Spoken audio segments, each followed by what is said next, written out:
Good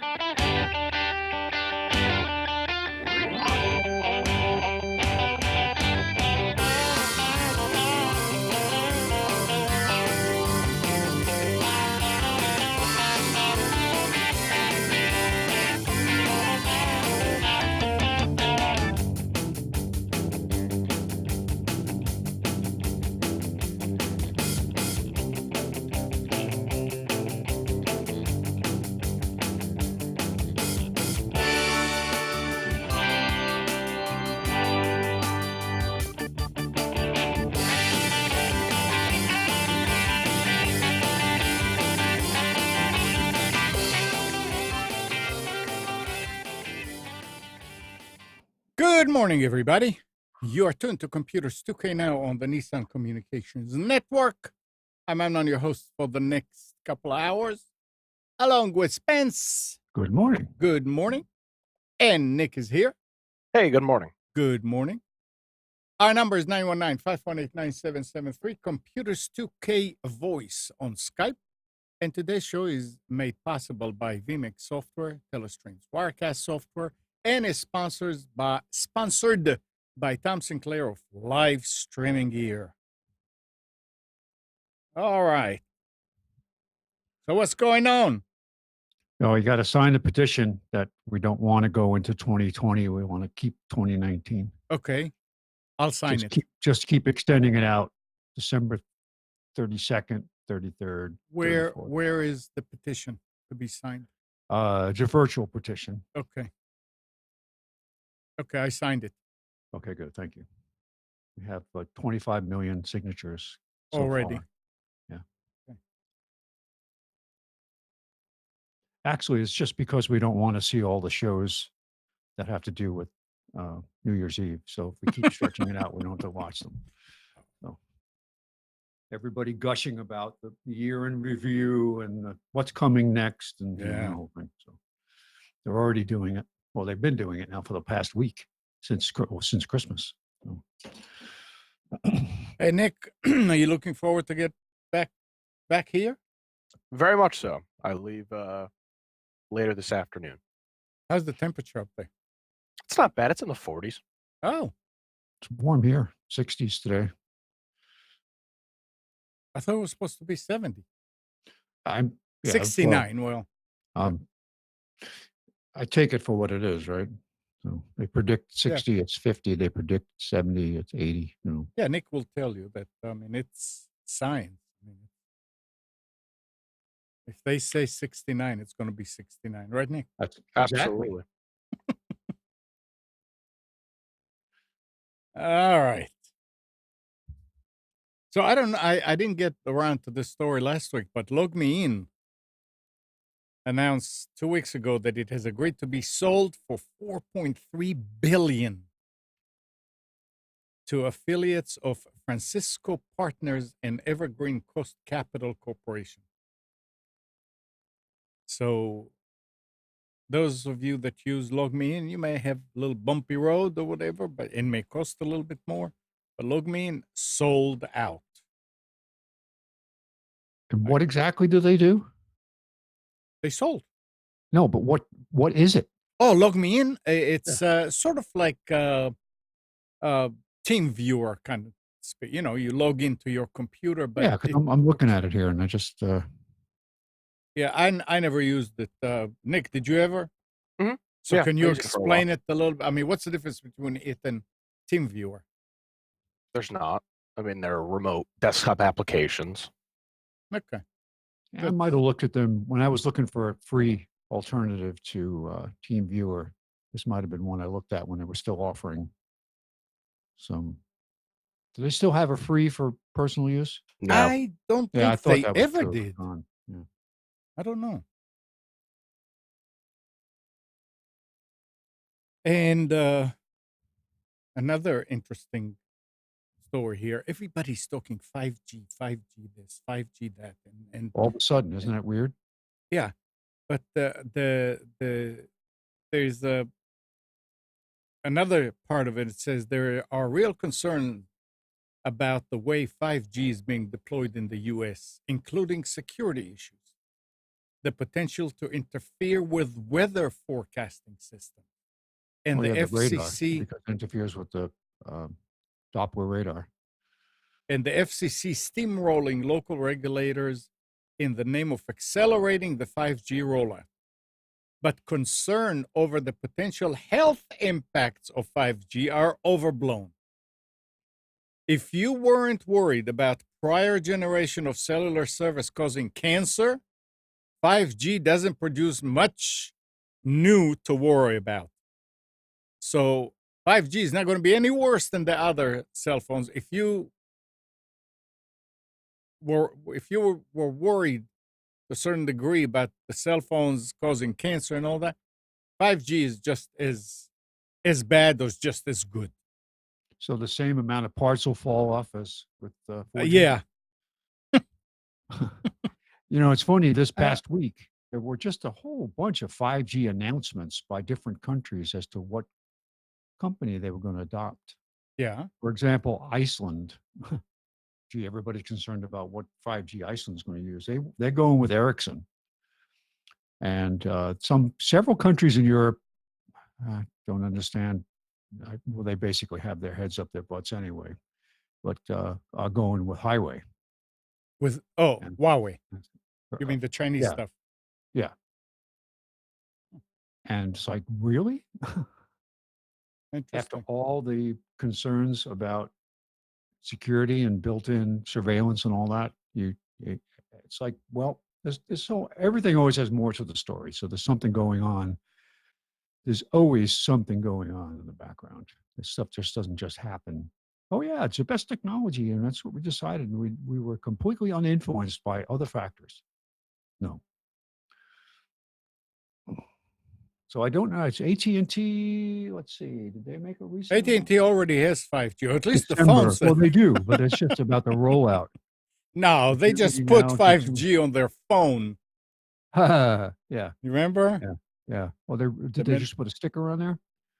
They put something on it to make it look like it was 5G, but it wasn't. It was a big deal back then. Well, they made an announcement on December 18th, but I can't. Let's see. What did they say? Future of learning with. Oh, whatever. It doesn't matter.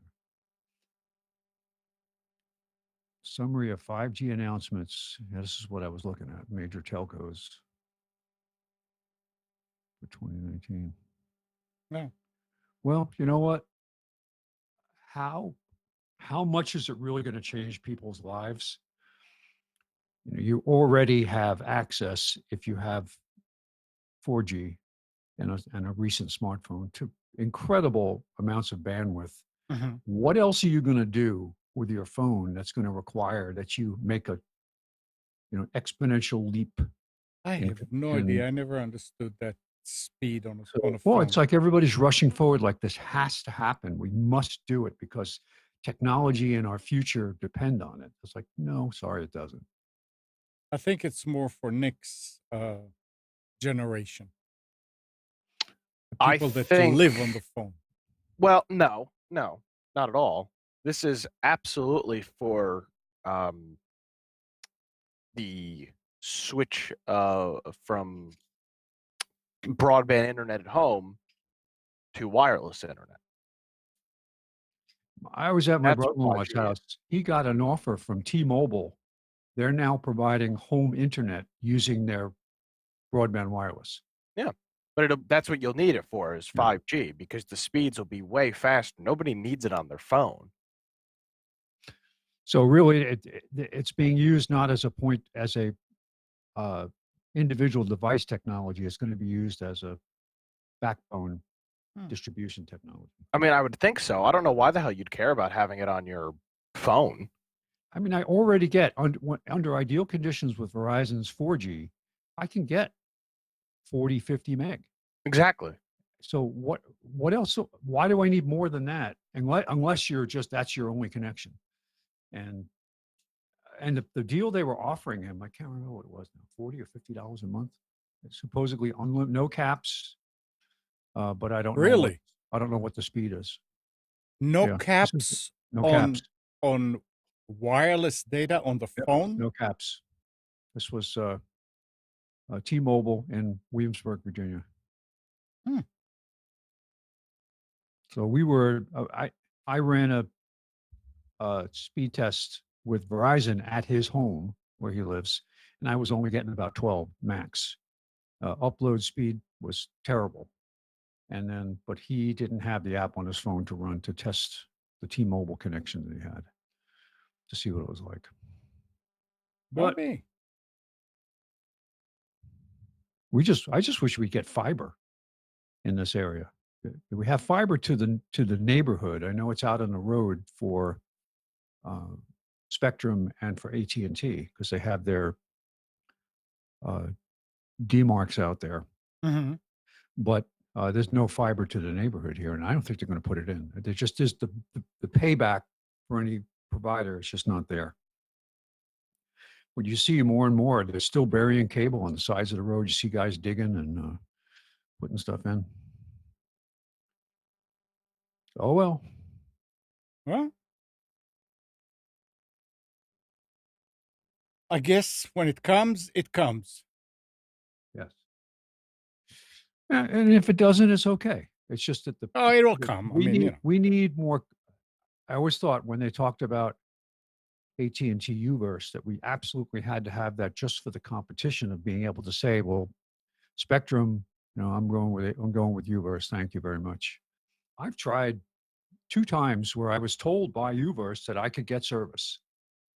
And one time they actually called me and said, well, we can't really come and install it there because it's not available.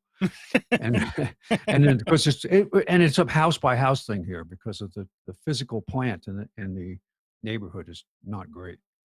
But the second time they actually scheduled an installation and the guy came to the door and said, I can't install it. He was out here thinking he was going to do it. And he tested the pairs that if the pairs go from across the street to my house. And he said, oh, we don't even have pairs for voice, he said, that work good. So we can't provide any internet connection for you. I have to stick with Spectrum. I'm not unhappy with Spectrum service, pretty much. Sometimes my DVR gets a little weird, but other than lately, that, it's been working fine. It's just that they raised the prices again. oh, they keep on raising it. Yeah, Dollar I here, just, dollar I have there. no alternative. I just can't unless I go with what's the new gen satellite internet? Usenet now is up to like 20 meg or something like that down. Actually pretty Don't know. good. I don't know what, and you can actually, it's up, you're actually sending, you're not using the phone line to send your upstream traffic anymore. It's actually sending upstream Oh, yeah. to the satellite. But talking about the Spectrum TV, ours, the last week, 2 weeks, every now and then and often, like within a show, it could happen about 10 times. It will pixelate.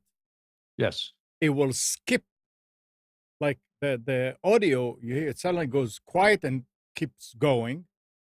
Or it'll make that weird, Yeah. weird noise. Yep. Yeah. Yeah. Yeah, John is right. Reboot your DVR once a week. I Sometimes did. you have to because it just gets so slow we can't use it. Yeah. Yeah. Yeah. That's always a good thing. But I did one thing that I don't know. It may be a fluke that made it a little bit better. But Kathy was looking on the DVR, and I looked at the bottom right, and it says 85% full. So I said, well, I'm wondering now if it has to do with hard drive, because it's recording all the time. Yes. Because that's how you get hey, go back a little bit. So I figured maybe it's just like Windows, where it gets low on disk space. It starts working kind of slow. So I said, hey, look, you don't need all that stuff from whenever. Go ahead and start deleting. So we got it down to about 78 real quick. And it looked like it was doing better. But I don't know. Yesterday, again, I saw it like that. And I didn't go to look. So ours is usually around 50-something%. Oh. And if it goes higher than that, we try to scrub it. okay. And Well, it's not because we were so concerned about this being affecting the Right. performance. It's just that we don't want to like be away and find out that the stuff we're recording. Boy, I don't know that it chooses to not record because there's no space, or it will delete old recordings automatically. I think it might. Is there a setting that does that? I don't know. But you're right, though. It could be that the drive, it should be I don't know. one of those. What do they call them? The surveillance drives, NVR drives. These are drives, the kind of drive I have in my Something is doing recorder it, for no my matter what. cameras. Is Yeah. a special drive that's meant to be running and recording continuously forever, and it's just built for that duty cycle. And I guess that's the same kind of drive that's in the DVR. Oh. Remember when we used to be able to plug in a eSATA connection and expand the Yep. drive? Yeah, they don't let you do that. It never worked right. I mean, it formatted itself okay. You plug it in, you turn it on, and it would say new storage detected. Do you want to format this for use by the DV? Yes, and you format it, would go, and then but you couldn't choose where things would get recorded. So if that drive got powered down and wasn't part of the storage anymore, you didn't know what shows you'd lose, because there was no way to say, we'll put it on drive 0 or drive 1. So, and that was back when DVR drives were 40 gig. It just wasn't enough. The latest one I think we have, the latest one I don't know what it is. The one before that, before the one we have now, was only 320 gig. And that would fill up real quick. Yeah. Anyway, I figured I need to call Spectrum and say, hey, what's going on? Here's another thing. It sort of like doesn't make sense. Apple News on iOS and macOS no longer supports adding RSS or Atom feeds from anywhere. Full stop. Period. It will immediately fetch, then reject those feeds and fail to display them silently without any message or error. Now, I don't choose Nick, are you still, or Spence, you too, you listen to a lot of podcasts. Do you use RSS feeds? I don't. Nick, do If you? if you're listening to a podcast on a podcast app, yes, it is an RSS feed. No, but I'm not managing that feed. I'm not setting it up with where I'm actually, if I subscribe, it's happening in the background. I'm not actively using like an RSS aggregator to manage my podcasts. This is for Apple News, right? Yeah. Apple think that's News on iOS and macOS. Yeah, so their news is it's Spence, what's that app, that aggregator app that you talked about a little while ago? You can pull in all those There's a feeds. couple of different ones. Hang on a second. There's actually 2 or 3 now that are actually pretty good. Each one has its own benefits. All right, one is called TR, the Report. The Report? Yeah, The Report. Another one's called Conservative News. And the third one was one I didn't really care for. I deleted it. So yeah, it's the Apple News app allows you to go into the app and create your own aggregation of news, and it supports previously it supported I think Atom and RSS.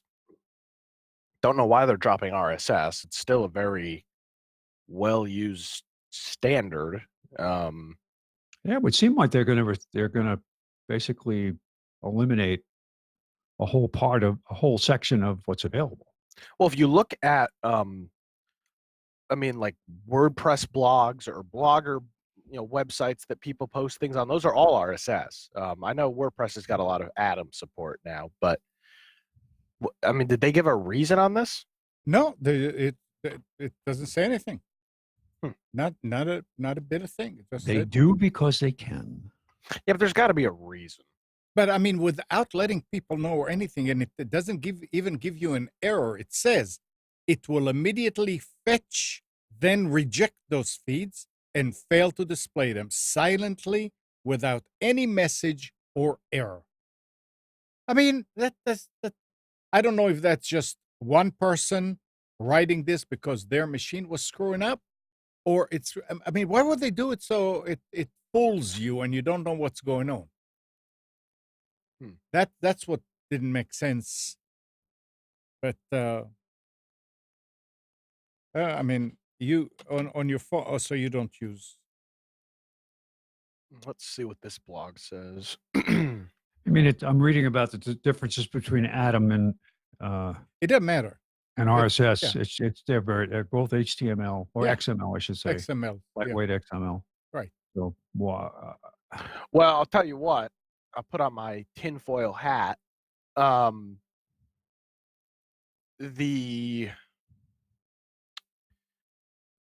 lot of underground blogs and websites will have an RSS feed. They will not have an Atom feed. An Atom feed, like the New York Times and Washington Post, those guys are more likely to have an Atom feed than more of an underground website. So maybe that's part of it. could it be a way of silencing feeds they don't want to see? Well, I'm not saying silencing, but I mean, if you're, if there's this, front attack on news that isn't handpicked and curated, this is a hell of a way to do that because if I have a blog, I'm going to have an RSS feed for it, not an Atom feed. So Yeah, it could be as simple as that. Is that they've chosen this is all the other ones are fake news, and if you want to be respected in the community, you have to be Atom. Yeah. Possible. They just, I mean, Apple's done this before with other standards and other technologies to say, nope, this is what we do. You want to be with us, you got to do this. And they'll take the heat for a while, and then they'll wind up, in a lot of cases, being right, or driving everybody to what they're trying to do. At least, unlike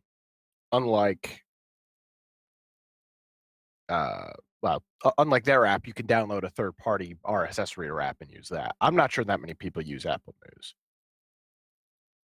I don't. I mean, it's there. It's there too. It's pre-installed. I've never used it. Yeah, I don't use it.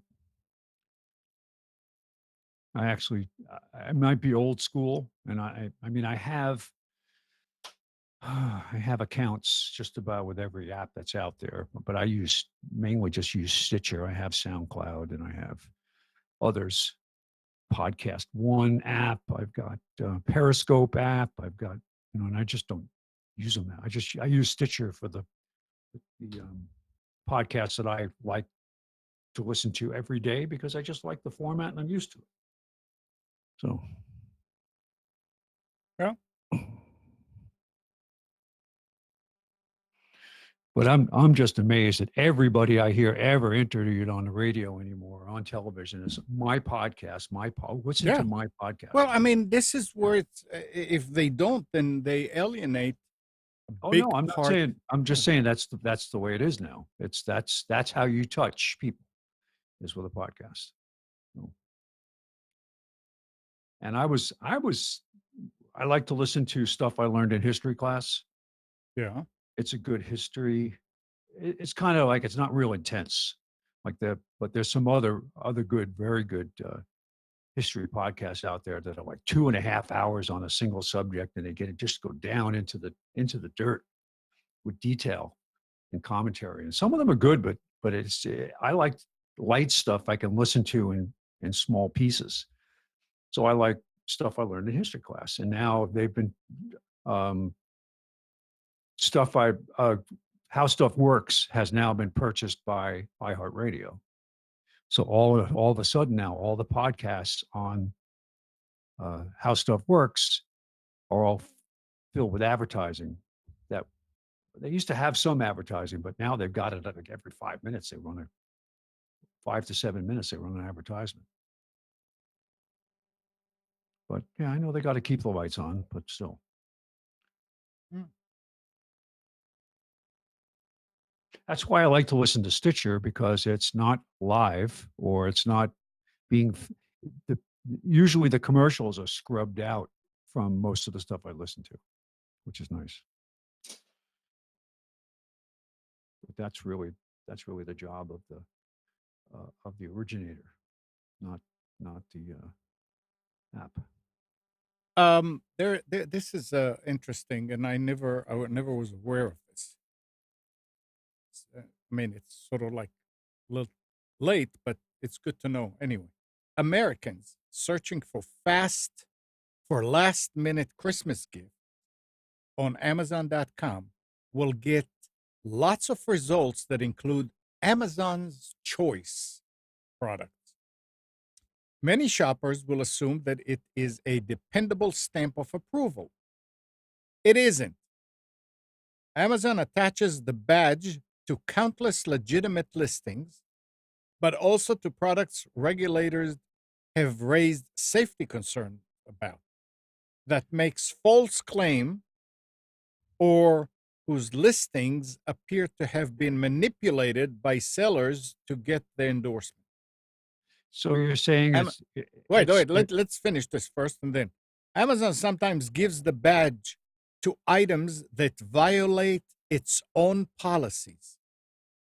One is the energy supplement Redline Microburst, which calls itself a fat burner, and which last week carried an Amazon Choice designation, even though Amazon rules explicitly prohibited sales of Redline brand products. So when you see Amazon's Choice, that's not an endorsement by it, it's I don't know what it is. It's bull. I assumed it was just that here's a popular product that gets ordered a lot. That's what I thought. Well, if it's not that, then it's either arbitrary or fixed. So Huh? you buy into it like the good housekeeping seal of approval. Or I didn't realize that the what's the energy standard you can get for products? Energy standard? Yeah, there's like an air conditioner can get Sear. the Energy Star. That's what. Oh, it is, Energy Star. right? Well, somebody showed he actually took a physical brick, Yeah. and applied for and got an Energy Star rating for the brick. Right. And not because, well, this insulates well, because it's just a piece of ceramic, right? But because he was able to do it. And so that means that when you buy that air conditioner that's Energy Star rated, it doesn't really mean anything. Yeah. So I know. I always read, I won't say always, but You most try. of the time I read ratings carefully, and I always read the bad ratings. And I can recognize when somebody's writing something to trash a product because they're being paid to do it. But the people that write the long narrative about, I got this product, I used it, here's pictures of me opening the box, here's what I used it for, here's how it broke, right? Those are usually legitimate reviews, not like, don't buy this it's a piece of junk, right? Can't trust those ads because you don't know that some bot isn't doing it. But I always read the reviews. And even that doesn't really help all the time. You can go to another site and see that something that's trashed on Amazon has great reviews somewhere else. Mm-hmm. So Gal recommended a Chrome extension a couple of weeks ago called Fake Spot, and it's an Amazon. It's a plugin that does an audit of reviews on Amazon. Fake what? Fake Spot. Spot. SPOT. Yes, sir. So when you are looking at a product, it will it will give you like an audit of the reviews. It's not going to say if the reviews are good or bad. It's going to give a score based on the quality of the reviews. Oh, and that works with more than Amazon, other sites too? I'm not sure. Oh yeah, just please put in the URL you want to analyze. Yeah, but it's for I Oh. think it's for Amazon. Oh, they've got e-commerce, Amazon, Best Buy, Okay, there you go. Walmart, TripAdvisor, Yelp. So I've got it Mm. installed on my Chrome browser. So when I go to Amazon and look at a list of products, it shows the fake spot review next to them. Oh, so I'm looking here. It's just a way to plug in. Yeah, Link, there's a but I guess browser you can extension. load the browser. All Mhm. right, let me look at this. Yeah, This is it's pretty cool. I like it.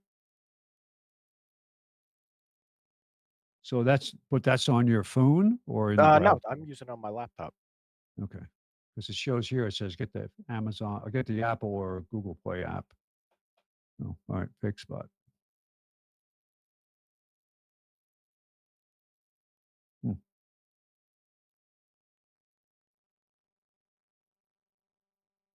Yeah. Nick, have you ever used one of the Amazon local vaults yet? Are you talking about the Amazon Locker? Yeah, locker. Yeah, my Yeah. apartment complex has got one. I get all my packages to it. Well, that's pretty cool. Works That's very actually well. great. That's a great. The closest one to me is actually in an apartment or a small community where they have like a, a recreation center. That's the Mhm. closest one. Yeah, for a big Yep. a big townhouse community. Ours is outside the main building, like the main office building, and it's a 4 or 5 bays. It's pretty cool. But you know what was strange? There's something I ordered. I wanted to get it tomorrow. And when I did, I looked at it and said, well, you could order from these locations or have it sent to these locations. And when I clicked on that location, it said uh, delivery expected, and it was not a guaranteed delivery anymore. But when I selected my home address, it said guaranteed delivery. Hmm. So it must be if you can wait, or it's like maybe it's not the highest, it's the lowest priority. End of the day, they'll stop there and drop that stuff off. So it's not going to get to me any sooner by using the vault or the what do they call it? I don't know. But yeah, I thought that was interesting. It changed as soon as I selected that. It said anticipated delivery instead of guaranteed delivery, something like that.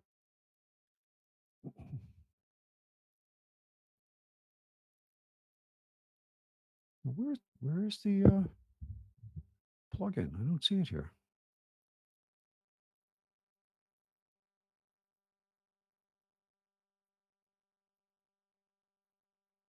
You're looking for? The fake spot plugin for Chrome. Oh. Because all it shows me on the page here is little information about how it works, stuff about the company, and then you can currently analyze links from, and it shows you the sites they support, and it has a blank field to drop in a URL. So let me just do a search on fake spot plugin. Or maybe I need to just search within Chrome. That's probably the way to do it.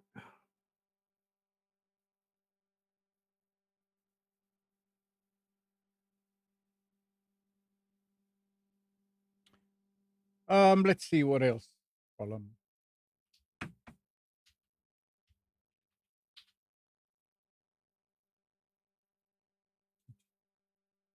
By the way, our number is 919-518-9773 or Computers 2K Voice on Skype.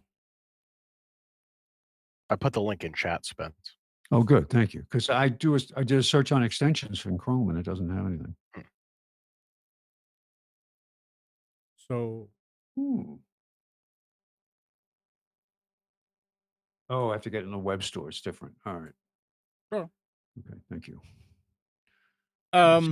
Something else interesting coming from across the pond.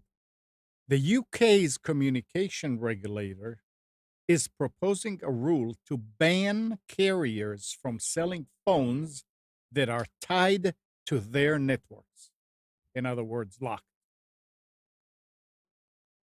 O2, Sky, Free Virgin Mobile, and some smaller carriers already offer unlocked phones. But Ofcom wants the likes of BT Mobile / EE, Tesco Mobile, and Vodafone to do the same. It's also seeking better clarity for customers about whether their handset is locked. While O2, Virgin, and Three previously sold locked devices, they switched to unlocked phones in recent years. BT Mobile, on the other hand, sold unlocked devices until February 2018, at which point it switched to a locked device policy, akin to sibling network EE. So that's kind of nice for consumers. Hey, you cannot sell a phone that is locked to your network.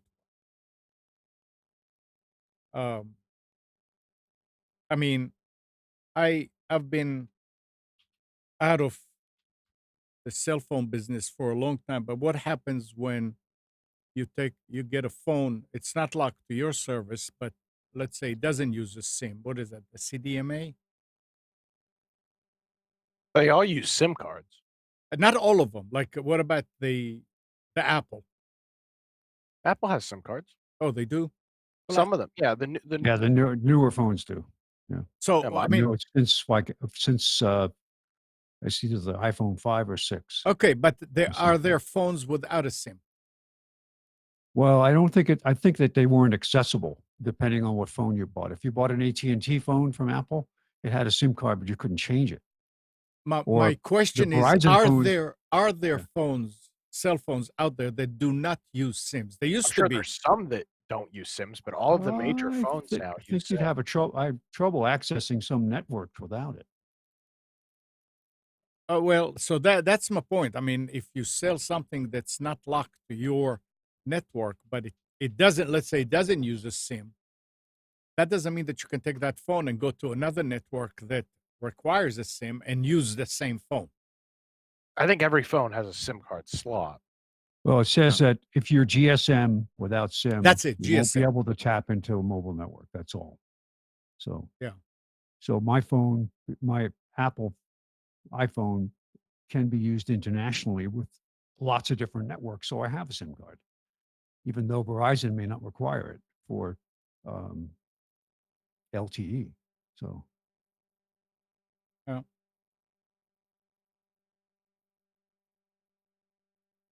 But it's nice. It helps consumers when you don't buy something that ties you uh, to the network. And I don't remember if we talked about it last week, but Kathy's phone started blinking. And it would just, I mean, as you look at it, it's fluttering and the picture will just go away. And you can press the button in the back. So like you can see it, that you put it to sleep and bring it back up and it's okay for a couple of seconds. So I ordered another one from eBay, and we don't have new phones. This is still an LG G3, which is quite a few years old. Found a new one. It was $38. mm, So I ordered it and came in. Um, I got to the point where I could start the LG backup on the old phone. I mean, the more you clicked it off and on, off and on, off and on, off and on, the longer it'll stay. Once it was on the backup, it stayed. It did not go out. So I did the new phone and started transferring the stuff. I had to go out, came back. It's still on 14% of saving the application data. By the afternoon, it was the same thing. So I went over, I took the phone. I couldn't get out of it. There was no back or anything. And if you try to cancel, it says, cannot cancel, restore. So I didn't want to take the battery out because I was afraid that I may brick it and it was fine. It took it, and they took the battery out, and it was fine. He said just go back and start again, and everything worked just fine. So it was nice just to take SIM out, put it in another phone, and you're back where you were. She has all her apps and everything. I wish the same happened here with my laptop. Oh, Monday yeah. morning, what? Poof. I got up Monday morning and I'm about to do the BNI show, and I'm looking at that i7 laptop here that I use for monitoring and the chat and all that, and the screen is black. I said, "Oh, shoot, I went to sleep. Shouldn't." So I'm punching, and I see that the light is on, but nothing on the screen. And I'm looking up the front, and the hard drive is working, but nothing on the screen. So I reached, I turned it off, turned it back on. It says VAIO and went black. And I figured, okay, it's just Windows is just starting. But no, that's where it says the hard drive is running. So I took, That's the new Green Deal driver. yeah, that's a new growth. It's Yeah. so efficient at saving energy, it Right. doesn't let you see anything.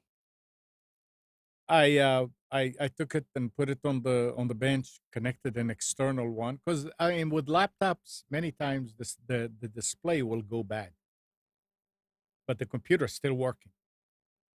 Nope, couldn't get it on that either. So I found an older uh, laptop that I was using here a couple of years ago, and Nick loves it. It's a Pentium 4, and installed what I needed, and said, okay, it runs.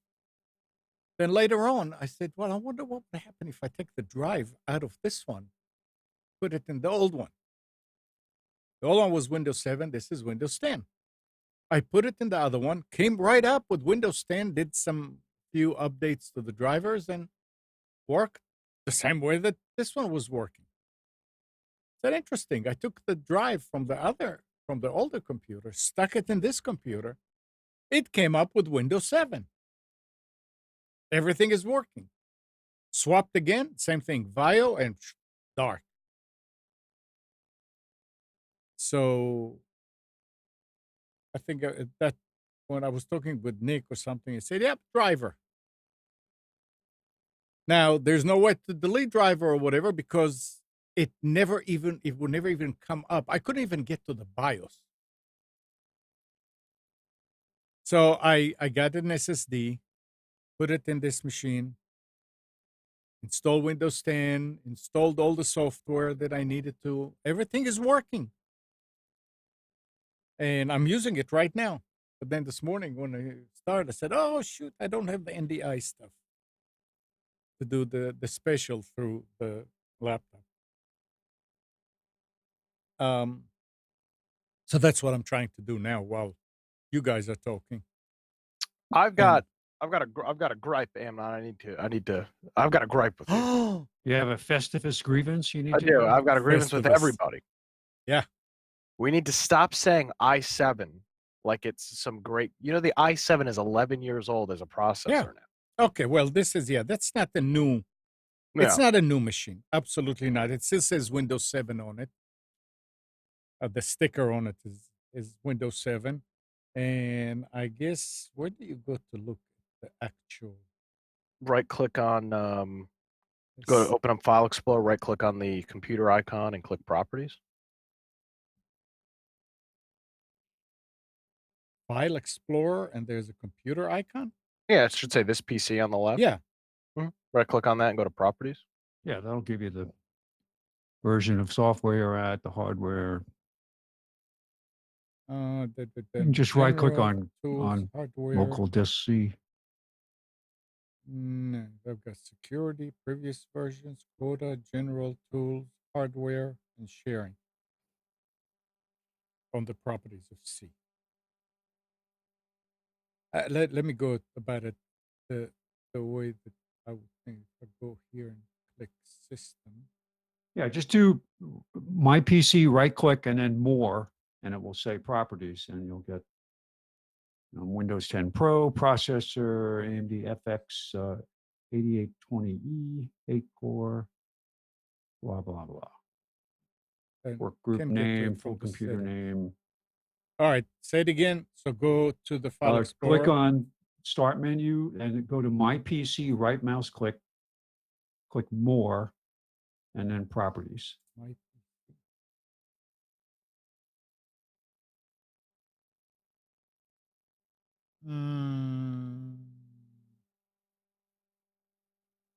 I don't see my PC. You can find it in the regular menu too. Just to go down to Windows accessories. This is It's right. down there. Okay, I it's think not in the accessories regular or menu. Windows administrative tools, whatever.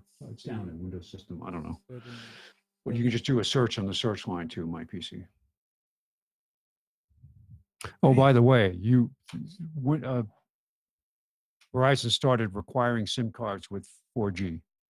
I thought so. Yeah, starting with and I remember that. Yeah, but now, it 'cause I doesn't used to have cost you. It doesn't cost you. No, it doesn't. I mean, It doesn't. But if you you know. have to replace one, Yeah. or you want to buy an extra one, they'll sell it to you, but they will give you one with the device. I had a 4G USB broadband card. I used to have a 3G one that worked great, and I actually tried the 4G one, and it was a piece of junk. And I actually went back to the 3G card because it worked better. But I remember just they kept giving me new SIM cards and a new USB card, and just never could get it to work. And that was my first experience with a SIM card with Verizon. But yeah, starting with the iPhone 5. Which that's the first iPhone I think that supported 4G. At least from Verizon perspective. Ridiculous.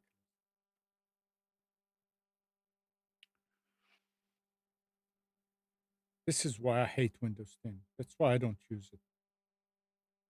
Why? Because you can't figure out how to go to Because you this can't PC? figure out where it is. I can't. Click on the start button. I did. Click on the start button. Okay, I'm on the start. Type THIS. What comes up? Oh, this PC. Right click on it. Oh, okay. Do it again.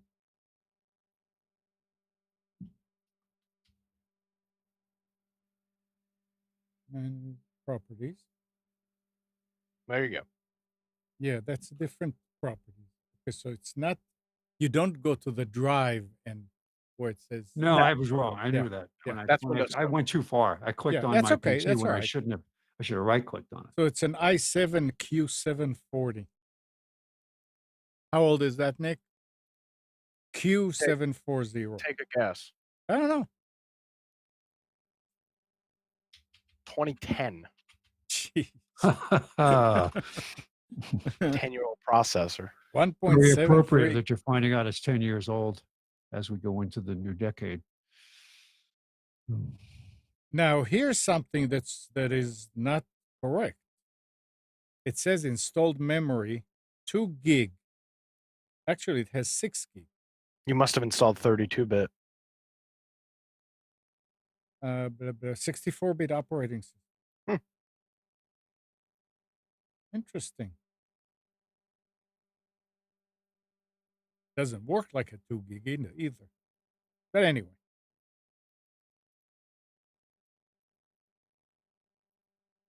All right. So, Spencer, you ready for the specials? I have it open. Let me just get Let to me that see. Let me see now if I can. That's not it. There There we go. this. All right, let me make it full screen. Let me make it full width. Oh. So, what hotel are we staying in New York for New Year's Eve? Did you make the reservations, Amnon? No. No. I was too busy.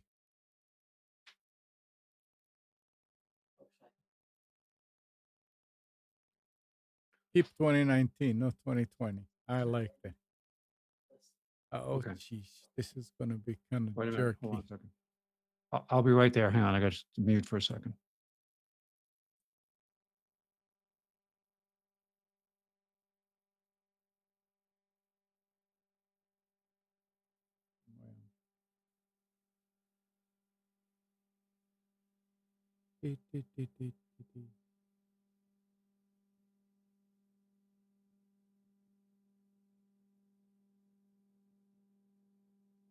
Nick.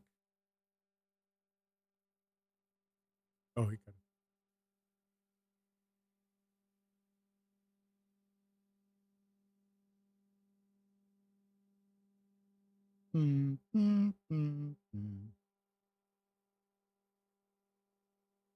That is just amazing.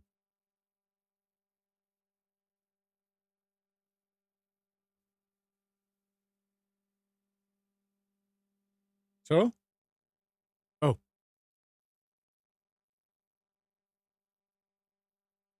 Okay. Sorry. I had a That's all right. paperwork That's okay. question here.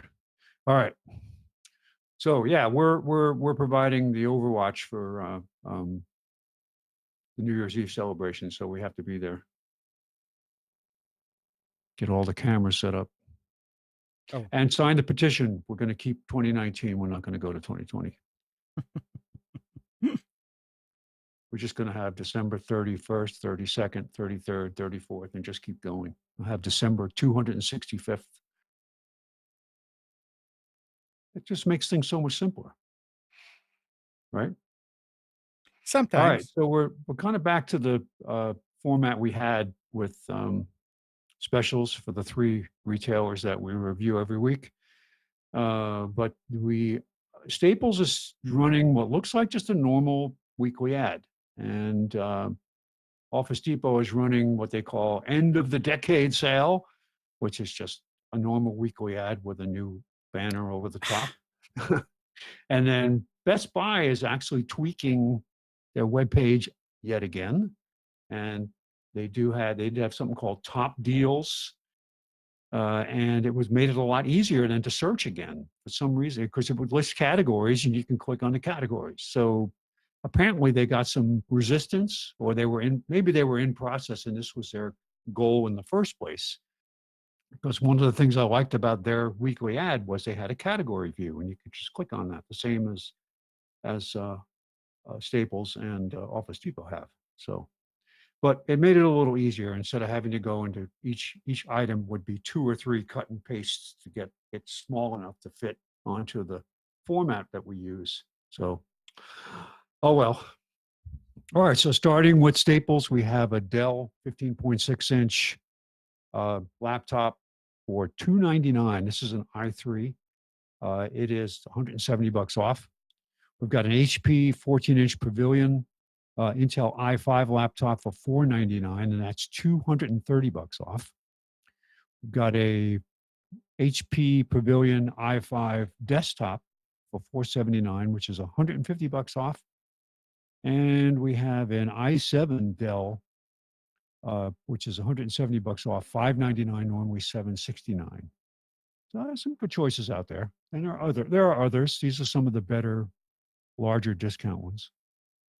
24-inch LED monitor from Dell for $109, which is $90 off, full HD monitor. A couple of keyboards from Logitech. I went with the low end and mid-scale with mid-scale keyboard.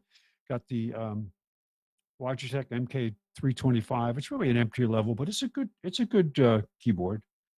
For $16.99, it's $13 off, normally $29. Got the Logitech MK850, which is one of the multi-device high-performance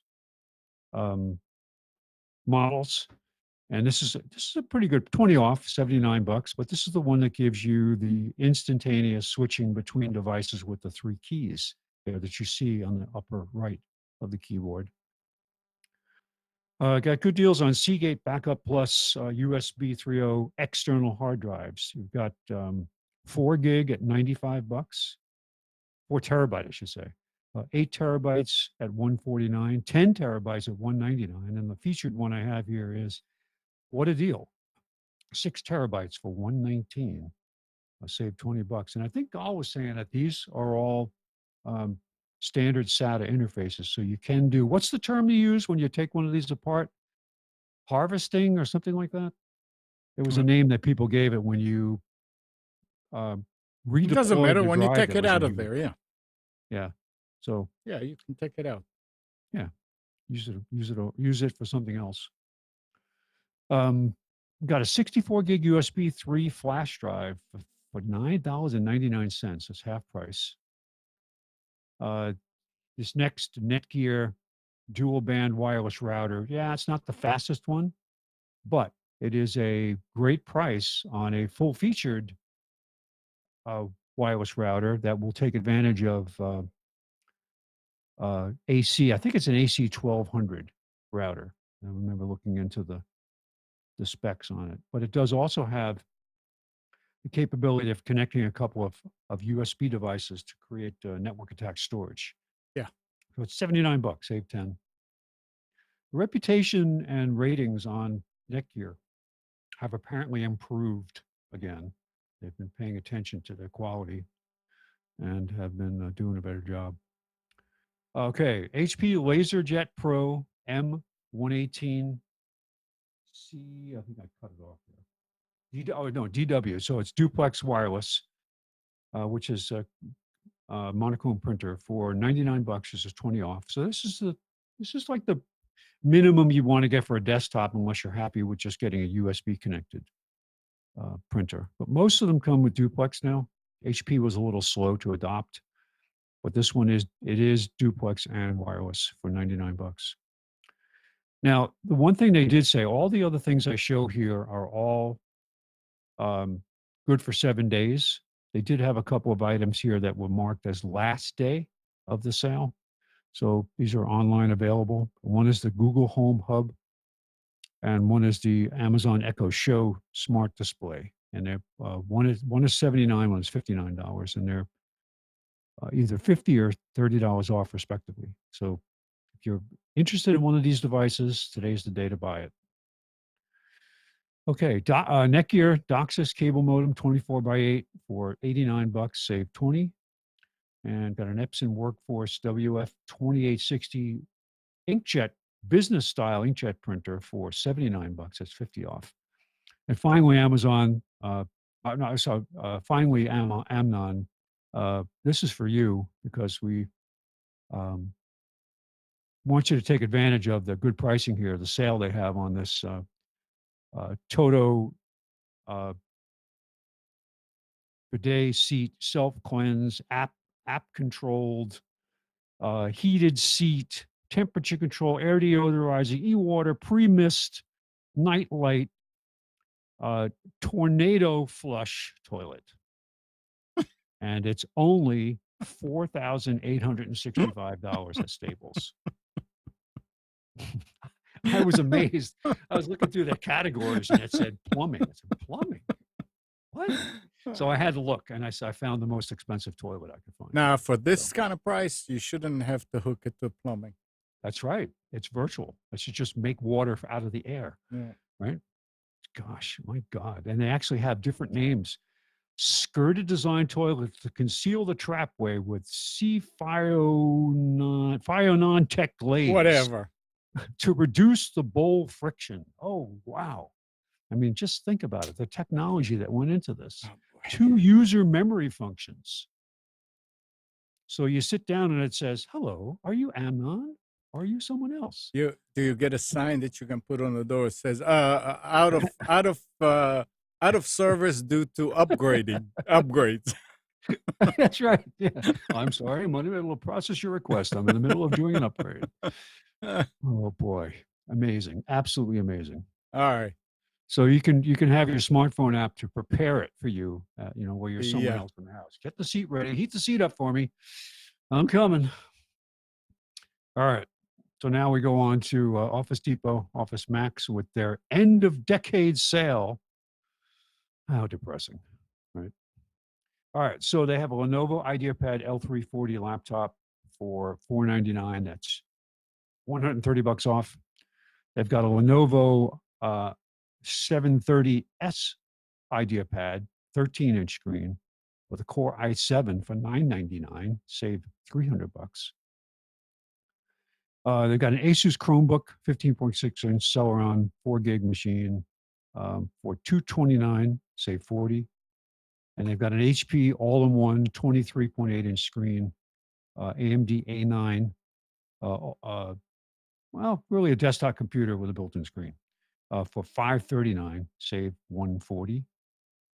We've got a Logitech MK540 advanced wireless keyboard and mouse for $43.99, save $16.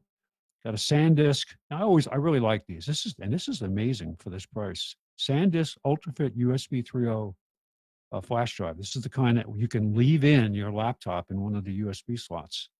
256 gig for $34.99, save $65. I mean, if you want to have a local backup now that you can do to a flash drive on your laptop, so you don't have to drag around a portable drive with you, you can just run your backups to this. What a great idea. Yeah, but if you do a backup, I would recommend after the backup, take it out. Oh, no, take it out and then back it up somewhere else. Yeah. Which is good. Yeah. But yeah, don't leave it in there because you don't want the backup to go south with the laptop. Or being stolen. If you lose your laptop, you lose the back. Yeah. Well, this is a good, if you just do casual backups, like you don't travel a lot, but once in a while you're on the road and you want to back up, or you just want for your own security, you're working on something, you want to make a backup locally. This is a really inexpensive way to do it. Yeah. So just be mindful that, it's still part of your laptop there. You got to use it accordingly. Make sure you have another backup method too. But be careful when you set up your backups for your laptop that if this is in there, that it's going to also see that drive and offer to back it up too. So you may actually be saving two versions of the same file. So it could mess up your storage strategy. Okay, Western Digital My Passport 4 terabyte drive for $99. I think that's the best price for what was the other one? The other 4 terabyte. What was that? I'm going back now. It was 95. So it's the same price. This is Western Digital. The other was this is a portable drive too. The other one was a stationary drive. Yeah. 4 terabyte for $95. So for $5 more, you get a portable drive, which is good deal. Save $60. Got a Dell 24-inch full HD monitor for $119, save $60. Got an HP OfficeJet 8330 all-in-one inkjet printer with mobile printing for $69, save $30. And this is a very good price for this particular Brother monochrome laser. This is the one that's the above.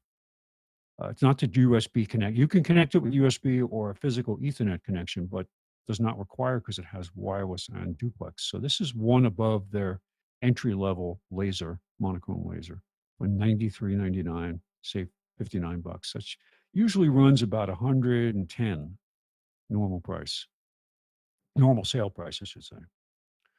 TP-Link AC750 range extender for $29.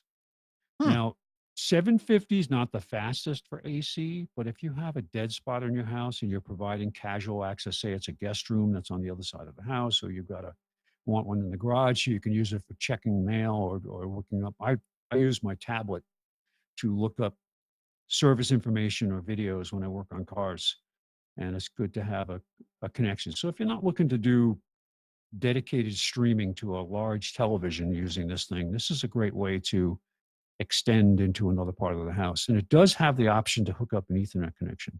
So you can actually use the wireless as a bridge and then provide an Ethernet connection off of that to whatever your local device is, an older computer that doesn't have Wi-Fi, a desktop or something. So an easy way to, for $29, use $10 off. Easy interface too for configuring. And finally, Netgear Orbi AC2200 tri-band wireless router. It's like a starter kit because it comes with the base station and one remote. But if you don't have it says it works up to 3,500 square feet, and that's probably pushing it. But Yeah. the average home, this would also solve the problem if you have a dead spot. You have your main router, wireless router, say down in your living room, whatever, and you have a not a dead spot, but a poor performance area of the house. This would be another way to solve the problem. $179 for the whole thing, $20 off. That's it for Office Depot Office Max. And finally, now our friends at Best Buy with their top deals. We have a Dell 15.6-inch touchscreen laptop, Intel Core i3 for $369, and we're saving $80 on that. We've got a Lenovo 100E 11.6-inch Chromebook, MediaTek processor. This is really an entry-level web browser machine for webmail and things like that. It's not going to be one that you're going to use for high performance, and it is a Chromebook. 139, save 30. Lenovo Yoga 740, 2-in-1 touchscreen, 14-inch touchscreen with a Core i5 for $699. That wasn't on sale. Why did I pick that if there was no sale on it? Maybe I cut it off at the bottom. Yeah, it probably was down at the bottom how much you're saving, and I just when I cut and pasted, I cut it off. Logitech C922 ProStream webcam for $69.99. Best Buy is usually the one that has the best prices on this camera, and I'm not sure why that is, but $30 off. Consistently, they have this on sale. And this is a very good camera for doing web streaming, and I have the 920. I've had it for a number of years. A great camera. Yep. What's nice about it is it has built-in encoding, so it makes it less wear and tear on your machine as far as processor cycles go. All right, got a SanDisk Ultra 1 terabyte internal solid state drive for $114, save $25. That's a pretty good deal. If you're looking for an inexpensive tablet, that's not one of the really unknown name brands out there. This is a Samsung Galaxy Tab A 7-inch. It is only 8 gig, but you can add a micro SD card to increase the storage for more apps on it. $99, save 30. I've got an Epson Expression Premium XP6100 wireless all-in-one inkjet printer. Now, this is really a home printer designed for mainly for photographs. It's got a built-in screen. You can do cropping right on the screen, things like that, which is nice. You can plug in a memory stick and call up a image here and crop it and print it. But $89, save 60. I've got the Philips Hue white and color ambiance LED starter kit. It comes with a wall switch. It comes with a hub. It comes with 3 programmable Wi-Fi bulbs for $119.99, save $70. If you're looking you want to dabble in this and play around with it before you go with a major installation, here you go. We've got the Google Nest Hub with Google Assistant for $79.99. That's 50 off. So you have to have chosen Nest, obviously, as your hub technology, and you'll probably be using a Nest thermostat and some of the other stuff that Nest makes. They've really expanded the line. We've got a mid-priced AC 2200 tri-band router, which it says mesh, but where's the rest of the mesh? That's the part I really didn't understand. But $149, so Linksys router, say $50. And here's another product that I was just a little confused about what the value of this is. If you have an existing Arlo system, you can add now motion detector security lighting to this. Now, it's not a camera, but it does participate in the network. You don't have to, if you have a subscription with Arlo, and this is pointed out, was you do not need to increase the number of devices to add these motion sensor lights. You mean that- with Arlo, it's per device? That's what it costs? It's like you pay up, you pay for Okay. a minimum number, a middle amount, and a high, like different numbers of devices, Okay. cameras. There's a monthly subscription. So Well, it's these monthly or don't- yearly, I can't remember. So these don't count toward the. These don't count Okay. towards that number. You can use these Okay. without getting a subscription as standalone cameras. But the nice part about it is it comes with a little hub device, and it will tell you, like, if one of these trips, it'll alert you with your phone to say, detected something, lights on, or you can set the way the light works. You can set it to flash. There's all these different programmable items for it. But this is a single motion detector light. It's $99, $50 off. But as part of a larger system, I would see the value there. If you've got a camera in the back of your house and you want to, and say the infrared that it picks up at night doesn't shoot far enough to really identify something, you can have it work in concert with this. Yep. But you could also do that by just putting in a simple LED motion sensor light that would go on when motion was detected, and an Arlo camera should also detect it, but you'll get a little bit better picture. So I just wonder, it seems it might be a product looking for a real purpose. So I'm not sure how well thought out this was as far as whether it's going to be a popular thing as part of the system. I don't know. But it's the first time I've seen it. It must be pretty new. It looks very similar to the other Arlo devices, same form factor. And finally, now this is not the cheapest price for a smart TV. Actually, over at Walmart, you can buy, I don't remember if it was Insignia or one of those Element or something like that. They're really the low-end brands. You can buy, they had a TV over there, a Roku TV for, I'm trying to think if it was $99. It was Well, cheap. it's not in the special, so skip it. What's that? The $99. Why didn't you? Oh no, but include I'm it? just saying is that this is a 50-inch television smart TV for $279. It's not a Roku TV, Right. but it is a smart TV. It does support apps. So under the LG, whatever operating system they use, and I'm not sure what that is. Sometimes it's a brand that they OEM essentially.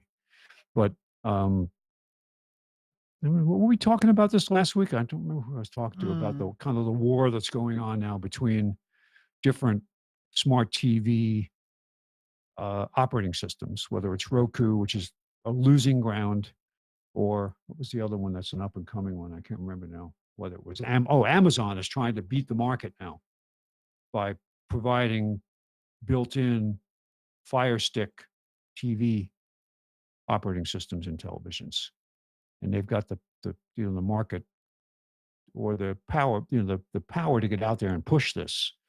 So it'll be interesting to see. But a 50-inch television with smart TV capability, 4K, for $279. How much would this TV have been just a year ago? It's absolutely amazing. What's a little scary though is you pick up this box and it feels like it's empty. It's so light. Compared to what televisions used to weigh. Yeah.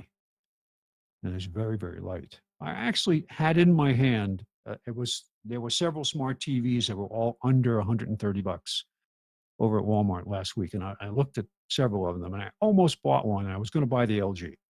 But Because they had a Vizio, they had an Element, they had a whatever the other cheap brand is. And I just liked the LG. It was a Roku TV, but I like the LG better than the other ones that I saw. I wind up not getting it because I'm thinking, I really don't have an old TV in the guest room that I can hook up if people want to watch TV when they're here, but it's not essential. So.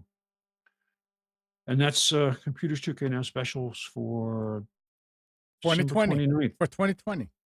But for 2020, this is the only one we'll do for 2020 because 2020 is not going to happen.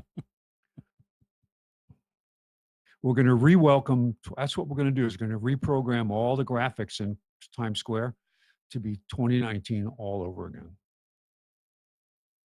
Think people will notice? If anybody can do it, you can. Yes, we can. We can. Yes, So we can. Amnon, that toilet should arrive tomorrow. So I should hold on. So hold off. Yeah. Hold on. Hold it till Hold tomorrow. it till tomorrow. Yeah. You'll be standing in the door like doing the dance, like hurry up. Hurry up. Come on, Amazon. That's it. Oh, Yeah. yeah. Oh well. What the hell is e-water? E-water plus It's with electronic water. what does it mean? It's clean enough to drink? I mean, what? Seriously. Spence, Oh, stop boy. right there. Oh, boy. One Clean enough gallon to drink. tornado flush. Does that mean you got to like wear goggles or something when it flushes? Oh, Oh, it's pretty boy. funny. Especially from Staples. I didn't expect them to be in the plumbing business, but oh well. Yeah, I wonder if you can go and try it in the store.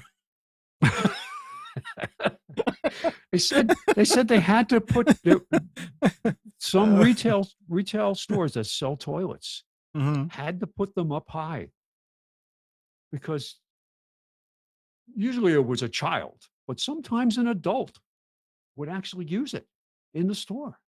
It's like, you got to be Jeez. kidding me. Yeah. Seriously?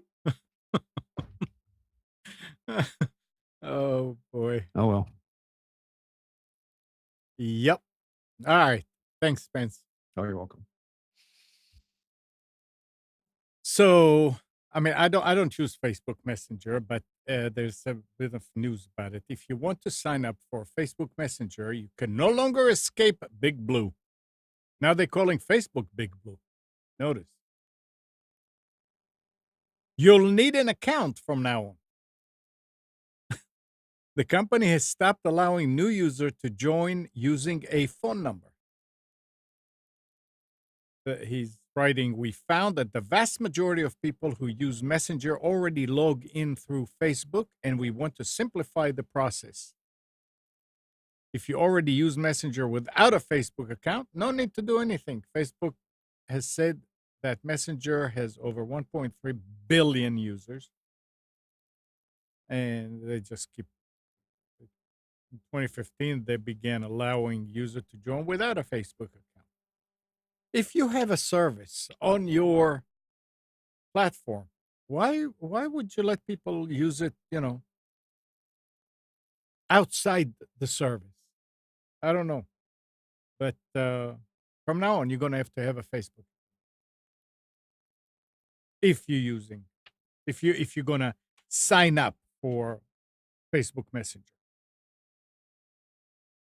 You use Facebook Messenger? Nick, do you use Facebook Messenger? Anybody? Yeah, I didn't know you could use it without a Facebook account, though. Yeah. Yeah, I didn't know that either. That's interesting. But you still probably have to create a account, but it's not his Facebook account. Yeah. Because Messenger is, I'm going to say, new in comparison to Facebook. Right? Facebook had a message service built in, and then they split it off into Facebook Messenger, which is kind of weird. It was a painful thing when they did it because you would get notifications within Facebook that somebody wanted to message you and you'd have to switch apps. Yeah. Yeah, it was weird. Yeah. Yeah, I don't use Messenger. Well, I shouldn't say I don't use it. I don't use it unless I get a message from somebody else where I might respond to it. But I'm only on Facebook maybe twice a month anyway. So here is something else that concerns everybody. In a rare bipartisan achievement, Congress has moved to combat the surge of robocalls inundating. Inundating.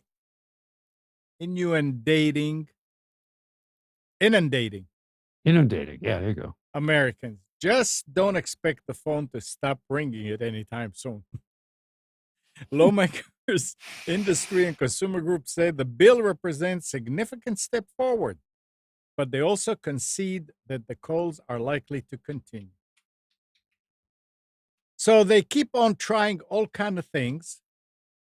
And the last time I spoke with Verizon, when it was about Kathy's phone, I said, I don't understand why you guys have all this elaborate way of apps and this and that and the other to stop robocalls when there's a easier way.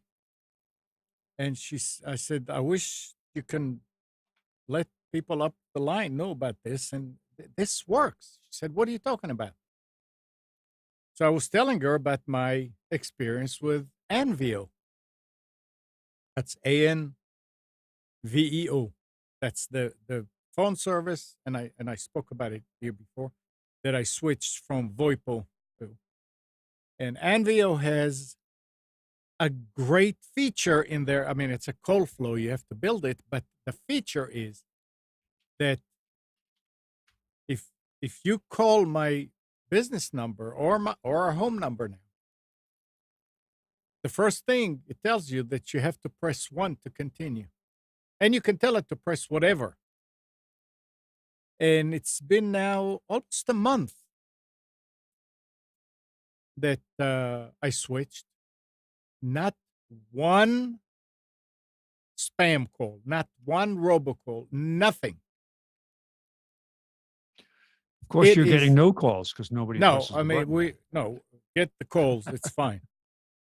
In the early days, I mean, the people that called the most would say, I wasn't sure it was you because it said to press 1 to continue. So I added Delta Force, press 1 to continue.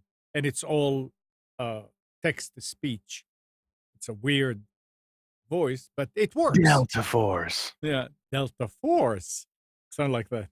But it works. So I don't understand why couldn't Verizon or whoever, phone providers that have a control panel with most of the phones these days that you can go and put all kind of features that you want.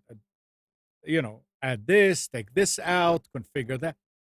Press 1 to continue, or press whatever to continue, whatever number you put there. It's kind of a half-ass. I mean, it works, but it's not a good solution. Oh, you're telling me that it's a worse solution than you getting about 10, 20 prank calls a day? I just don't want to have to. On a smartphone, it's a whole hell of a lot harder to press 1 than it is on a physical phone. Yeah, Remember that. that's true. That's So They should absolutely- have a voice. Phone off your ear, then you have to click dial pad, then you have to press 1. Yeah. I mean, it's not the easiest thing in the world. It the is easy not. way to fix it. Also have a voice response unit, which is not that hard to do these days. It's just to say press or say 1. Yeah, they don't Yeah. have the say. I was actually thinking more about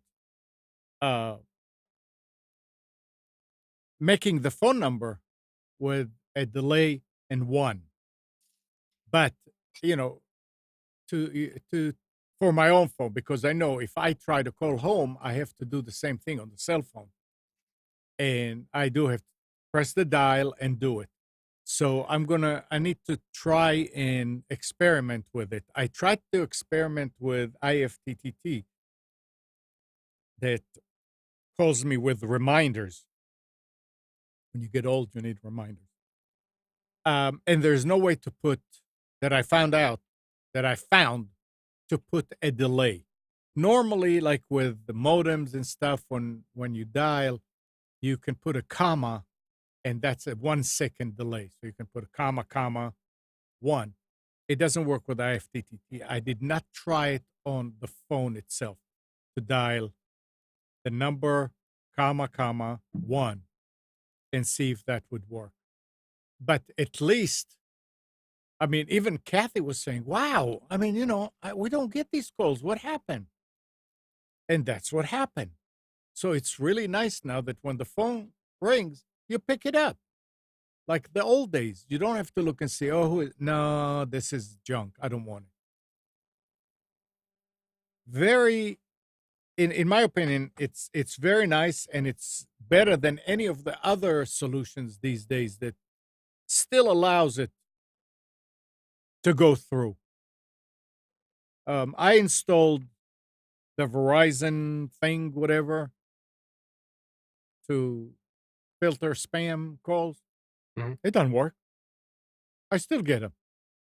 No, you get some. You might not be getting as many as you. It seems like I get as many. I mean, I don't get many on the cell phone, but I never did. But it's still a bother when you talk with somebody and the phone rings, and you have to take it out and look to see who it is.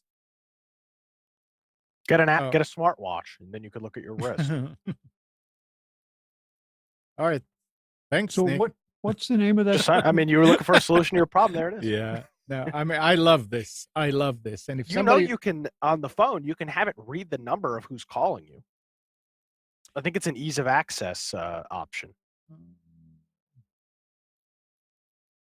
what do you mean? You mean That's what they call like uh, zoom in and stuff like that yeah. is ease of access. I think there's an option where That's you can on have the it f- read. that's- It'll you mean- read the phone number. on the computer? No, on the phone, on your Android phone. I think it will Oh. read the phone number to you. It'll say 1910. Right, That takes too long. Well, Yeah. Beggars can't be What is the choosers. name of this SIP provider again? Anveo, How do you spell it? Anveo. ANVEO. I was spelling ANVIO. Yeah. So. How Okay. much you paying, Amnon? What? How much are you paying for the service? It is $84 a year. What do you get for that? You get unlimited incoming a month, minutes, 1,000 outgoing minutes, and I don't know. They have all kind of faxing, email, Oh, that's to cool. text, and text to email, and all. I don't use it, but this is through. I mean, and if you're thinking about doing this, they have. If you go to anveo.com, you will see at the very top of the page, it says something about ObiTalk, ObiTalk. You do it through ObiTalk, and then you can get these accounts. I mean, they have a free account also, but you pay per minute. I think it's a cent a minute or half a cent a minute, something like that. And if you don't use the phone a lot, then they have the $40 a year with 333 outgoing minutes, still unlimited incoming. So do you have a business or consumer plan? It's the same. Actually, if you go to ObiTalk, it says that it covers both. No, but I mean Anveo. Which plan? No, you I do not Consumer- have any of the Envio plan. Oh. Are you on the Envio plan? I'm page? on the Anveo site. Yeah, and so you would ObiTalk is whether they're a Click on value added reseller for Anveo. Click on ObiTalk. It has a link at the very top. It says on the page of the pricing, at the very top, there's a box and it has a link to ObiTalk.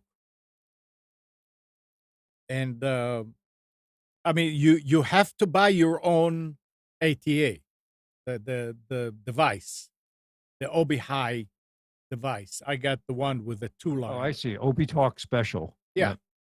Yeah, and it's been there. It's always so. The This pa- is the- so they have a package for Obi-Hi users or Obi-Hi Correct. hardware to use. Okay. correct. So they can offer more features because they're giving you they I- have the APIs written to work with.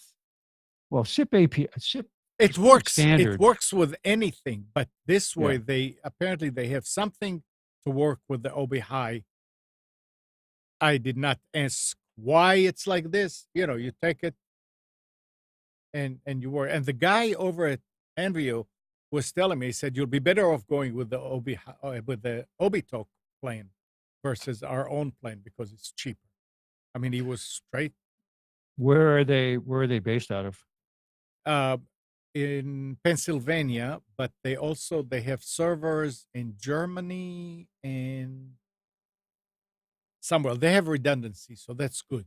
I was looking to find out if Envio was ever down. I can't see any. I Googled on it, nothing. So far it's been solid. The voice is good. Everything is good. I wonder who does their who hosts who they're using for the server. he told me because when I ordered the number, bandwidth. Yeah, bandwidth.com is a very Yeah, popular SIM that's. trunker. I think that's who they're using, because when I ported the numbers, I mean with the business number, it was a little bit of ordeal because VoIP was down. But when the house number, it took less than a minute to port the number. You go in and you say, I want to port it from such a, and actually I was on the phone with him. Normally they charge $15 to port the number. And I asked him, I said, okay, so I don't see the provider that we're at right now to click on. I said, so what do I need to do the paper application? And he said, what is your number now? So I gave him the number. I said, oh, that's the same provider that we're using. That's the same carrier. So he said, just use the phone power or VoIP or whatever. He said, it's the same thing. And I did it and bam, it was free and took, like I said, took less than a minute to be ported. Actually, I wasn't ready with my OBI when I did Less that. than a minute. I'm telling you, I mean, I clicked, yeah, this, okay. And then I'm picking up the phone. I took this out of UMA. We had two numbers with UMA. And I pick up that number and I can't use it anymore. Remember how in the beginning the porting system was so slow? Oh, yeah, it took forever. And it was just a cooperative thing between mostly carriers. Yep. And it was a big deal to get your number ported over. And then I remember Right. it wasn't too long ago that I had to move to a different phone. And it took, this is back a couple years ago, and it took 2 or 3 hours for the phone within the same carrier to be moved from one smart device to another. And now it's like instantaneous. You can do it yourself online. Yep. You can log into the web page. I'm going to use this phone going forward. Okay. Give us the details. What's the EISN or whatever they call it, number and all that. Okay, good. Ready to go. It's active. Yeah. Which is the way it's supposed to be. Yeah. Absolutely. So yeah, and it turns out that it's cheaper than VoIP, even though, I mean, VoIP, you get 2 lines, but it's the same number. It wasn't important to me, so this was cheaper, more options, and you know the unlimited is overrated. I mean, I don't choose that many minutes calling out, so it was fine. And I did keep one number with UMA, my second business line. And all the forwarding and going from the cell phone to this, everything still works. So it's nice. All right. This is good news. U.S. consumers spent more online this holiday season than they ever have before, according to a new report from MasterCard. Digging into the report, Reuters found e-commerce sales contributed 14.6% of total retail and were up 18.8% from 2018. This is despite later Thanksgiving, which cut 6 days from the festive shopping window. I don't understand why it cut. Physical retail. Well, they measure from Black Friday forward. Yeah. That's the shopping season, because Thanksgiving was so late this year. There were less days between Thanksgiving and Christmas. Okay, yeah, that's right. Yeah, that's the way they count it. And even with that, it was still Yep. more. So Physical retailers are under increasing pressure from Amazon, which continues to offer ever more attractive ways to shop from the sofa, including same-day delivery in some cities and free returns on an ever-widening catalog of goods. The online retailer is so aggressive in its efforts to speed up delivery. In fact, it's taking a worrying toll on those making the delivery. There was another article that said that how Amazon drivers are so uncareful. Well, they just caught one for stealing stuff. Oh no, Did you never see mind that story? stealing. They're talking about how dangerous they driving.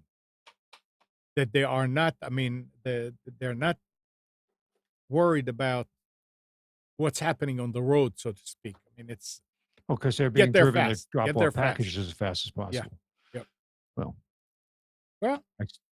I've seen But- other delivery services drive aggressively. So I don't know, but I would like to think that this has a lot to do with Trump, right? Well, certainly it's the economic atmosphere, and it Yep. would be disingenuous to say that it was just something that was waiting because of things that were put in place years ago that suddenly happened because for no reason. So that would be. I'm trying to say in a nice way. Yes, it's because of changes in Washington that Yeah. we have what we have, And it's people who refuse to see that are. I'm sorry that they don't see it. but a it's, lot of it is- people are seeing it. Oh, I know that, but they won't admit it out in public to say, Yeah. "Oh, it's, because that would give them one less reason to say Orange Man bad." Yep. So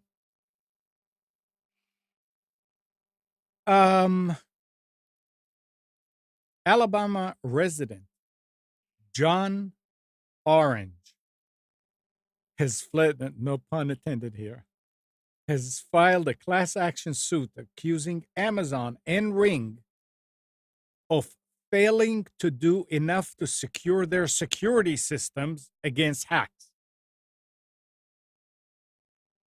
including Orange's Engadget reports that he alleged that a stranger compromised his Ring outdoor camera and spooked his kids as a direct and proximate result of the company's inability to protect its devices against cyber attacks. He pointed to other incidents to support the argument for a class action, including a highly publicized event in December where a remote intruder harassed a Mississippi girl. It's not easy to secure these things, but it's possible. and it's hard to do it when you want to maintain the price point. you have. Yes, that's what I was just going to say. You could get It's- it fantastically secure if you're willing to pay, Yep. but you should have some level of. There's an expectation of security, and they need to meet that basic level. They should. And I mean, how many people do you think there are on with Ring? Oh, millions. Okay, so if they raise the rate by 5 cents, think anybody would complain? No. Yeah, there's the money. There must be other reasons why they're not doing it. Well, sometimes, and I'm not trying to defend these companies. Some of them start out as very small startups, Yeah, and they build their architecture, and they may not necessarily have planned for a really large scale. I'd like to hope that they think that they're going to make it as a product, but they may not have the experience or the resources to build a really secure back end, and then they get popular, and then it's forgotten, or they just don't. It's something that gets pushed to the side because, hey, we're trying to grow the company first. So yeah, it's unfortunate. Yeah. It just seems to happen to a lot of, whether that's a breach of their database or it's a breach of their devices or whatever, that you find out there are people out there constantly trying to break into everything. right. They're going to So- be making some money. Um, this is again good news. After a long-standing campaign by Consumer Reports, the Television Viewer Protection Act of 2019 passed the House and the Senate last week, buried inside a giant appropriation bill that now awaits President Trump's signature. The bill bans ISPs from charging you extra to rent hardware you already own, something ISPs like Frontier have been doing without penalty for a few years. It also forces cable TV providers to send an itemized list of any fees and other surcharges to new customers within 24 hours of signing up for service, and allow users shocked by the higher price to cancel service without penalty. The bill is not perfect because of the act itself. It largely only applies to cable TV, not broadband service, where the problem is just as bad. And cable TV providers can still falsely advertise a lower rate, thanks to what appears to be some last-minute lobbying magic on the part of the cable TV sector. Initial version of the legislation actually had the provision as truth in advertising, so you had to advertise the entire fees. In a Washington Public Interest Group person said, but it's still an improvement over what currently exists, because you have a right to cancel after signing up. The trick now will be enforcement by a government and FCC that has routinely shown it's entirely cool with industry repeatedly ripping consumers off with, and I quote, bullshit fees to the tune of around 28 billion with a B annually. Just the fees are $28 billion annually.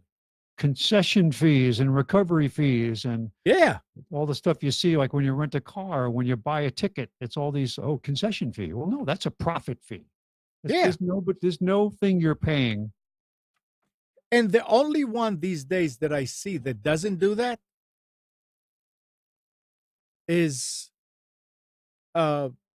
Spectrum with their phone. What they say is that's what goes in. Now on the internet and the TV and all that, there are all kind of fees.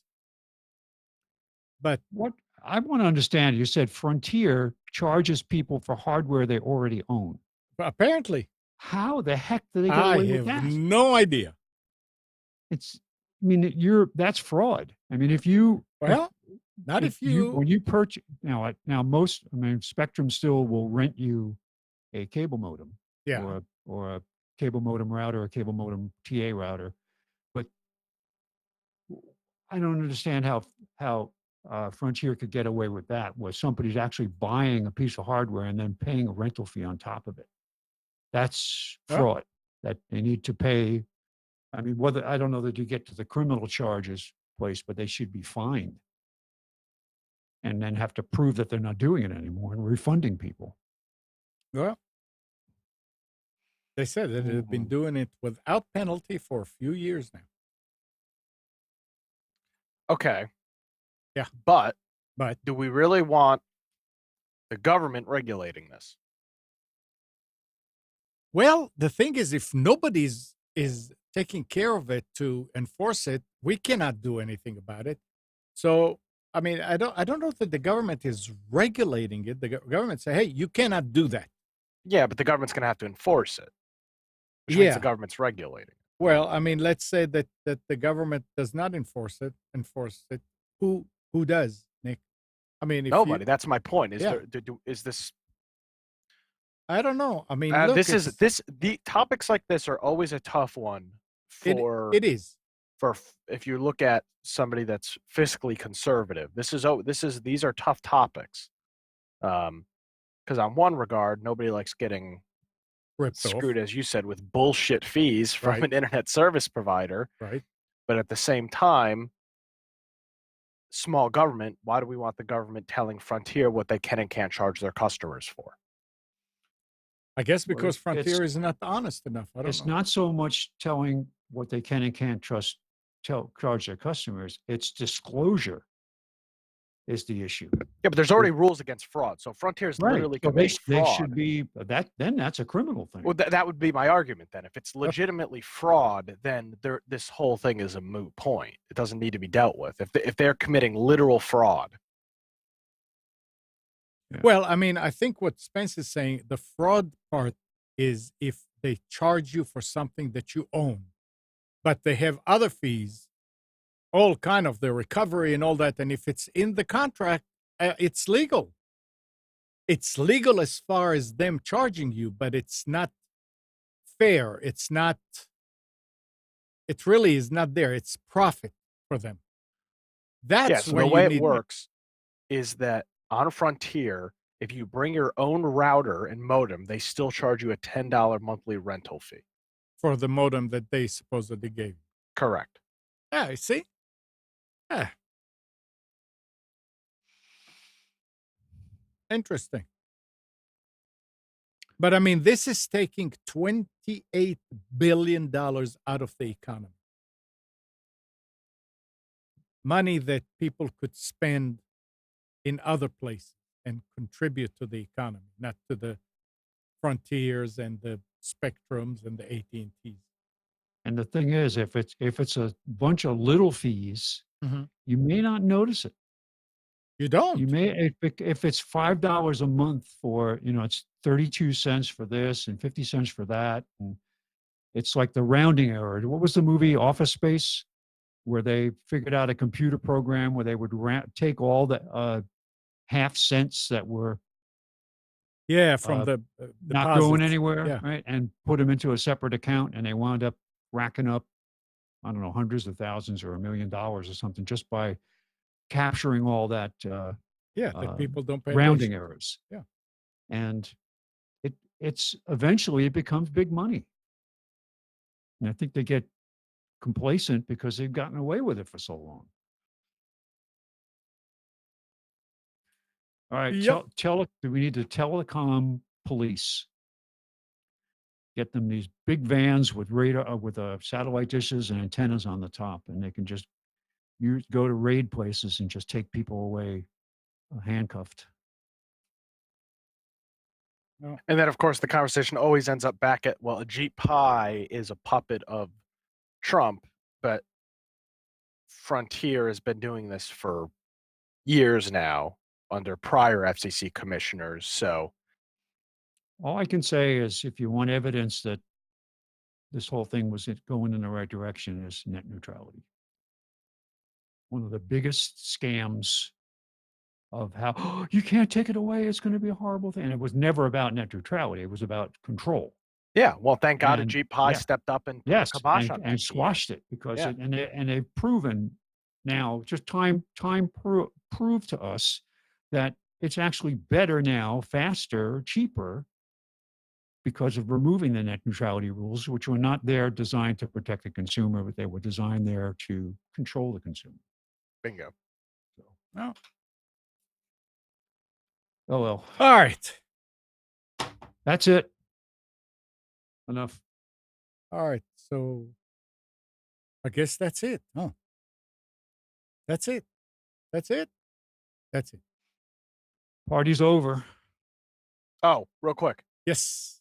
I've got a, if people would like to follow my antics in the IT world, I got I started a blog. The URL is dude, D-U-D-E, in IT.com. I'm going to be putting little stories and whatnot up there as I come across them. And the first story that you put there was very interesting. Yep. Very A little story interesting. about a file created in Excel that was corrupt and how an open source alternative handled it very well. So check it out. Your comments aren't turned on yet. Does it say that? Well, it just said recent comments and it's blank, but there's no Yeah, 'cause place there's to no click for comments. comments. So you could go click on the post. There, you should be able to leave a comment. Oh, okay. Sorry. Leave me a that's true. comment, Spence. That would be I great. will. I'm going to leave you a comment. I hate you. I hate you. Hate you. Let's see something real quick.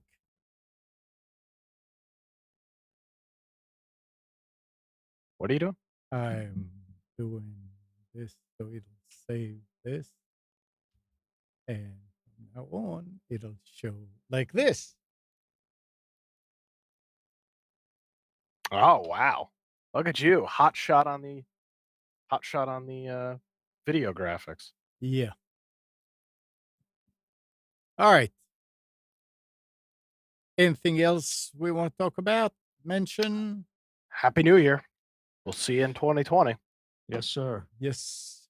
Everybody have a safe holiday. Nick, have a safe Trip flight home. Yes. down. Spence, you're not going anywhere, are you? No, neighborhood. Staying in the neighborhood. Nice. All right. It's So- a party thing and it's a dress up if you like, and the theme is the Roaring Twenties. And I'm like, what? So You're gonna I- be I came up with dancing an the idea. Charleston. Yeah, we're gonna Just say dress Spence up. is just going to dress as himself for the That's it, Roaring Roaring 20s. 20s. That's it. But I'm dressing up as Howard Hughes, and Pam is dressing up as Amelia Earhart. Oh, that's cool. So we got kind of an aviator thing going. Is she going to get lost? Yes. She doesn't show up to the party. When we were originally talking about it, the suggestion was that she goes as Amelia Earhart. I said, I could play Fred Noonan, her navigator who got her lost in the first place. That's pretty funny. Okay. Bye. So thanks, everybody. Thanks, Bye. Nick, Spence. Bye. Good morning, Kathy, Hannah, Nabil, Mac, Norm, Katie, and Donna, Dina. Thanks for tuning to Computers 2K Now. We hope you enjoyed and maybe learned something from our time together. Remember to practice safe computing. Back up your hard drive, update your virus scanner. We'll be back here next Sunday at 9, but you can always reach us at computers2know.com. We'll see you in 2020.